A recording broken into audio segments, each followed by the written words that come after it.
Electrochemical cell. It is a device or arrangement by which we can convert chemical energy into electrical energy. Chemical energy produced as a result of redox chemical reaction of cell. Electrochemical cell क्या होता है? Electrochemical cell एक device है जिससे chemical energy को electrical energy में convert किया जाता है. किसके थ्रू? रेडॉक्स रिएक्शन के थ्रू. क्लास 11th में जो रेडॉक्स चैप्टर है उसमें जो दे रखा है आज हम उतना ही करेंगे. देखो ये डायग्राम 11th क्लास में भी था. 2 कंटेनर हैं. एक में solution containing of salt of zinc. कोई सा भी एक्वा सॉल्यूशन ले लो जिंक का, सॉल्ट का, जैसे ZnSO4. इसी तरह से दूसरे कंटेनर में राइट हैंड साइड में कॉपर सल्फेट ले लिया. जिंक कंटेनर में जिंक का एनोड लगा दिया और कॉपर सल्फेट के जो सॉल्यूशन है उसके अंदर कॉपर का कैथोड ले लिया. लेफ्ट हैंड साइड में जो है जिंक वो एनोड हो गया और कॉपर राइट हैंड साइड में क्या है? कैथोड. इलेक्ट्रोकेमिकल सेल में एनोड नेगेटिव टर्मिनल होता है और कैथोड पॉजिटिव होते हैं. Electron zinc to copper flow करते हैं और current copper to zinc. Anode पे ऑक्सीडेशन होगा और कैथोड पे रिडक्शन होगा. दोनों जिंक और कॉपर दोनों मेटल हैं.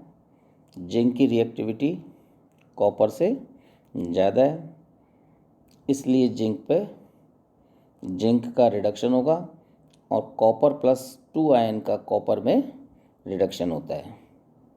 बीच में एक सॉल्ट ब्रिज होता है जो सेल की इलेक्ट्रिकल न्यूट्रलिटी मेंटेन रखता है. सॉल्ट ब्रिज कोई भी आयनिक सॉल्ट हो सकता है जैसे KCl या NaCl. अब देखो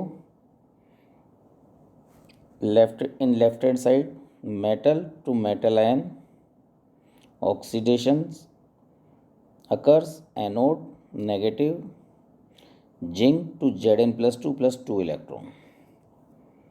बीच में क्या है? Salt bridge. फिर राइट हैंड साइड में metal ion concentration oblique metal. It means metal ion reduce होकर मेटल में कन्वर्ट हो जाएंगे. Reduction occurs. Cathode positive pole बोलेंगे. Cu+2+2 electron gives Cu. Some major points regarding electrochemical cell. First is electrochemical cell consists of 2 half cells. ये दोनों क्या हैं? Half cell हैं. Half oxidation and half reduction.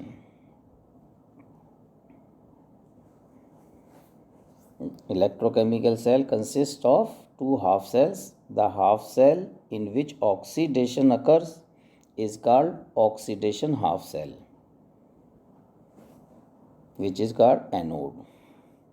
And the another half cell in which reduction occurs is called reduction half cell, cathode. Second point is electrons flow from anode to cathode in the external circuit. ठीक है. Next is chemical energy is converted into electrical energy. Next, the net reaction is sum of 2 half cell reactions. जो cell की net reaction होती है दोनों half cell पे oxidation और reduction जो हाफ सेल रिएक्शन है दोनों का सम होती है. जैसे ऑक्सीडेशन क्या हो रहा था, Zn to Zn+2 electron, reduction Cu+2 electron Cu, दोनों का टोटल कर दो तो क्या आ गया, इलेक्ट्रॉन इलेक्ट्रॉन दोनों तरफ कैंसिल हो गए, तो लेफ्ट हैंड साइड में क्या बचा, Zn+Cu2+ gives in right hand side Zn2+ Cu. Next point is two half cells are connected by the salt bridge and completes the cell circuit. Salt bridge helps to maintain the electrical neutrality of the cell and it allows to flow of current. ये दो function होते हैं इसके, एक तो current का flow को allow करता है, दूसरा सेल की इलेक्ट्रिकल न्यूट्रलिटी मेंटेन रखता है. Salt bridge. Salt bridge is represented by two parallel vertical lines. In and complete representation of the cell as follows: Zn Zn2+ aqueous, two parallel lines, Cu2+ aqueous Cu. Standard reduction या फिर electrode potential at 25 degree Celsius. ये NCERT में table given है, NCERT में text book में देखना, जिसमें सभी के standard electrode potential at 25 degree Celsius, standard electrode potential 25 degree Celsius और कॉन्सेंट्रेशन कितनी है 1 m. सबकी 1 m कॉन्सेंट्रेशन पर जो इलेक्ट्रोड पोटेंशियल है वो गिवन है. ये हमेशा गिवन होता है, स्टैंडर्ड होता है. E0 से इसको डिनोट करते हैं और वोल्टेज में होता है इसका यूनिट. ये टेबल है, इस तरह से ये पूरी टेबल है, सबके इलेक्ट्रोड पोटेंशियल इसमें गिवन है. इलेक्ट्रोड पोटेंशियल का दूसरा नाम क्या है, रिडक्शन पोटेंशियल. जैसे Li++ electron Li, K++ electron K, Cgm++ electron Cgm, ये सब plus electron plus electron plus electron, क्या मतलब हुआ, रिडक्शन हो रहा है. 1 m कॉन्सेंट्रेशन और 25 डिग्री सेल्सियस, तो इसको अपन इलेक्ट्रोड पोटेंशियल बोलते हैं. The potential difference between the two electrodes of a galvanic cell is called the cell potential. अब सेल में क्या होता है, दो इलेक्ट्रोड होते हैं, एक एनोड होता है और एक कैथोड होता है. दोनों का जो पोटेंशियल डिफरेंस होता है उसे सेल पोटेंशियल या EMF बोलते हैं, EMF of the cell, and is measured in volts. The cell potential is difference between the electrode potentials, reduction potentials of the cathode and anode. ये difference होता है. It is called the cell electromotive force और EMF. ये कैसे पता करते हैं, जैसे for example 1, find the standard cell potential for Zn Zn2+ Cu2+ Cu.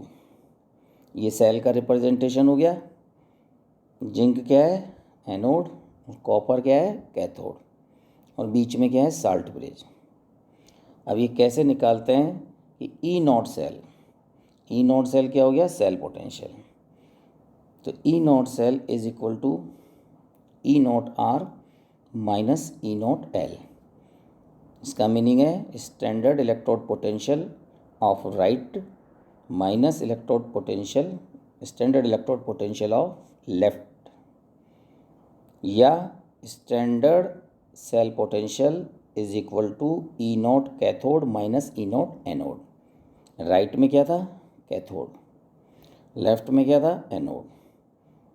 तो इसे अपन E0 cell is equal to E0 cathode minus E0 anode भी लिख सकते हैं. अब कैथोड कॉपर का था तो E0 cell is equal to E0 Cu2+ Cu minus E0 Zn2+ Zn.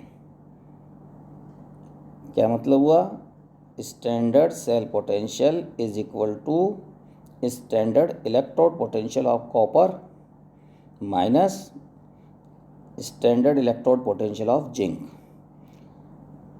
तो कॉपर का इलेक्ट्रोड पोटेंशियल कितना है, +0.34, और जिंक का electrode potential standard electrode potential वो कितना है, -0.76। देखो मैं फिर बता रहा हूँ, standard electrode potential standard concentration वो कितनी होती है, 1 एम पर दिया हुआ है। ये देखो Cu2+2 इलेक्ट्रॉन Cu कितना है, 0.34, एंड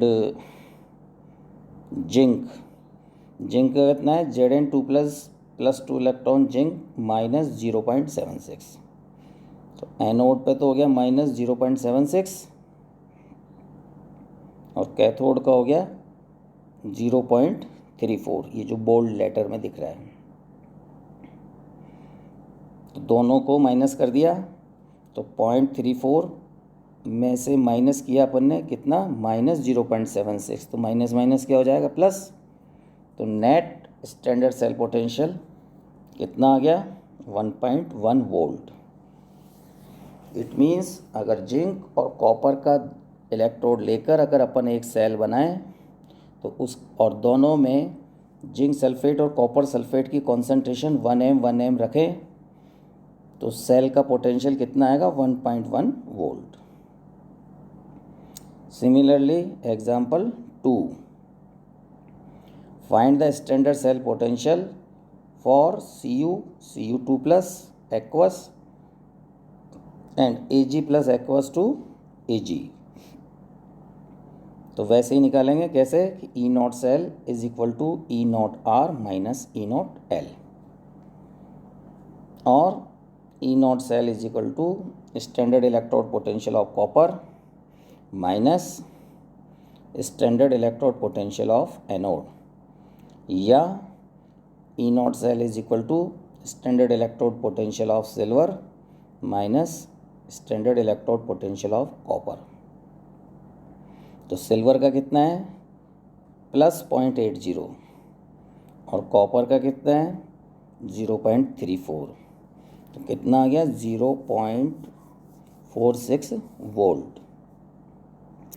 यहाँ मैं आपको एक बात और बता देता हूँ कि देखो, जिसका इलेक्ट्रोड पोटेंशियल ज़्यादा होगा वो हमेशा कैथोड का काम करेगा, और जिसका इलेक्ट्रोड पोटेंशियल कम होगा वो एनोड की तरह एक्ट करेगा। देखो, सिल्वर और कॉपर में सिल्वर का इलेक्ट्रोड पोटेंशियल ज़्यादा है, इसलिए इसमें सिल्वर क्या है, कैथोड है। और जिंक और कॉपर का इलेक्ट्रोड लेकर अगर अपन सेल बनाएंगे तो कॉपर का इलेक्ट्रोड पोटेंशियल ज़्यादा है और जिंक का कितना है, जो कम है, माइनस में, तो -0.76 लेस देन +0.34। तो जिंक क्या हो जाएगा, एनोड, और कॉपर क्या हो जाएगा, कैथोड। तो दो इलेक्ट्रोड कभी भी दिए हुए हों तो जिसका इलेक्ट्रोड पोटेंशियल ज़्यादा हो उसे कैथोड यानी कि राइट हैंड साइड में लिखना है, और जिसका इलेक्ट्रोड पोटेंशियल कम हो उसे एनोड मतलब लेफ्ट हैंड साइड में लिखना है, और standard cell potential right minus left, जो दोनों टेबल में गिवन होंगे, और उनका डिफरेंस लिखना है। In next class we will discuss Nernst equation.